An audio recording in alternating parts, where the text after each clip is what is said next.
When the ranger first spotted a tiny lion cub desperately sprinting out onto the dusty track, standing up on his hind legs and practically begging him to follow, he had no idea that just minutes later, he'd be staring down into a poacher's pit at a dying lioness, then single-handedly fighting off a pack of ravenous spotted hyenas. And what happened in the end left even the most seasoned rescuers frozen in disbelief.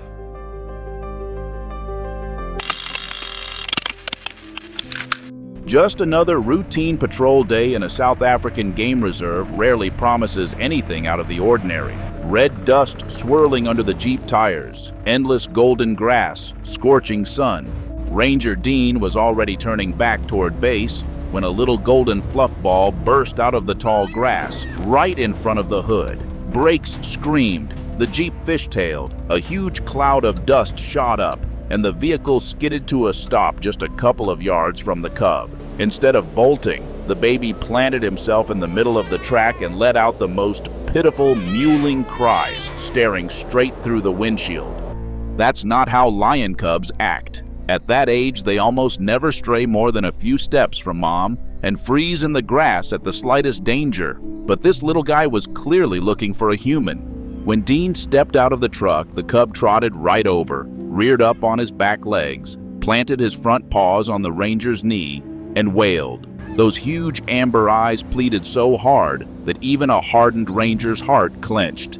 Then the cub spun around and ran into the grass, constantly glancing back to make sure the man was coming.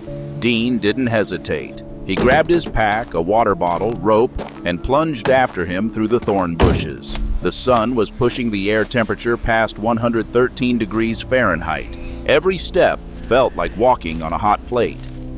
A couple of minutes later, the cub stopped beside an old tree and started peering frantically into a depression in the ground, making heart-wrenching sounds.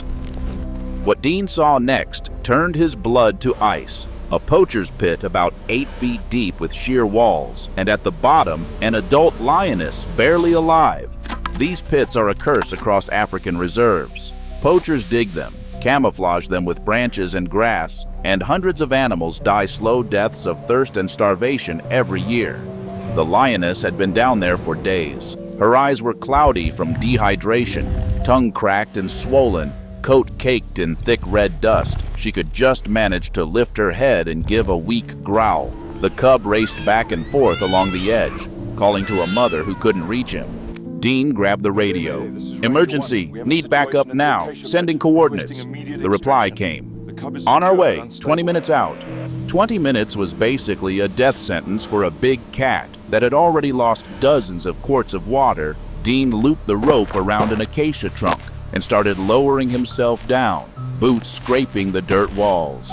At the bottom, he was only about 6 feet from the predator. She tracked him with glazed eyes and tried to growl a warning, but she had almost nothing left. Dean crouched slowly, pulled out the water bottle, and inched closer while speaking in a low, soothing voice. He trickled water straight onto her cracked tongue. She lapped desperately at every drop. For a moment, her eyes cleared. He gave her almost a quart in tiny doses so she wouldn't go into shock. The lioness turned her head away, closed her eyes, and let out the softest rumble. The first sign of relief she'd felt in days. Then a terrified shriek came from above. Dean looked up. The cub was roaring with all his tiny might, trying to scare something off. And then came that unmistakable, bone-chilling, whooping laughter of hyenas. 5 spotted hyenas had formed a tight circle around the pit, yellow eyes glowing with hunger. Between them and the trap stood one furious 30-pound cub, fur puffed up, legs splayed, squeak roaring for all he was worth. He was defending his mom. Dean scrambled up the rope, palms burning. He rolled onto the surface just as one hyena stepped forward, and the cub charged straight at an animal 15 times his size without a second thought. Dean sprinted to the Jeep, grabbed the flare gun and rifle, loaded a screamer round, and fired. A blinding red streak shot into the sky with a thunderous crack that rolled across the savannah. The hyenas flinched but didn't run. The cub raced over and pressed against Dean's leg, still growling bravely. The pack started closing in again. Suddenly, the little guy lunged and raked his needle claws across the alpha's muzzle, Dean fired a round into the dirt right in front of the hyena. Dust and rocks exploded into its face. It yelped and reeled back, shaking its head. Then the roar of engines cut through the air.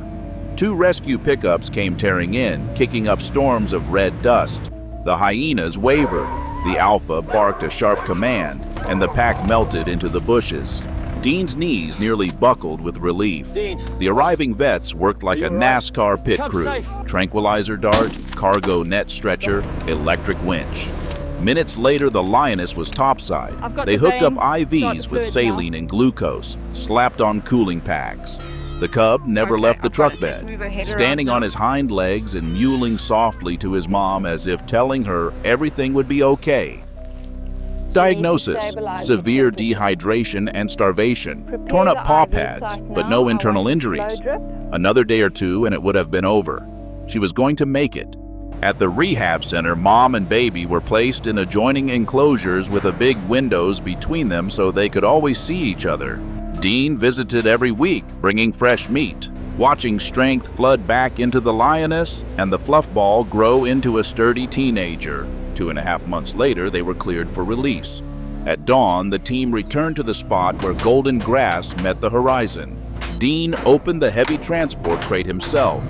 The lioness stepped out first, placed her paws carefully on the cool morning grass, paused to feel freedom again, stretched her powerful body, and rumbled with pure pleasure. The cub exploded out after her, spinning in happy circles, bouncing after butterflies. The lioness walked slowly to Dean, lowered her massive head, and gently pressed her broad forehead against his chest, an ancient lion gesture of deep respect and gratitude shown only in the rarest moments. Dean stroked her coarse mane, feeling the warm vibration of her quiet purr. The cub trotted up, stood on his hind legs exactly like that first day on the road, and licked the man's hand. Then they walked away. Their silhouettes grew smaller and finally dissolved into the golden haze. The cub looked back over his shoulder several times, as if making sure the human who'd saved his family was still watching. The story became legend among the rangers, a tiny cub brave enough to ask a human for help, a man named Dean who risked everything for strangers, and a lioness who would remember kindness for the rest of her life. Sometimes the most unbelievable miracles start with one desperate pair of amber eyes on a dusty road in the middle of the African savannah.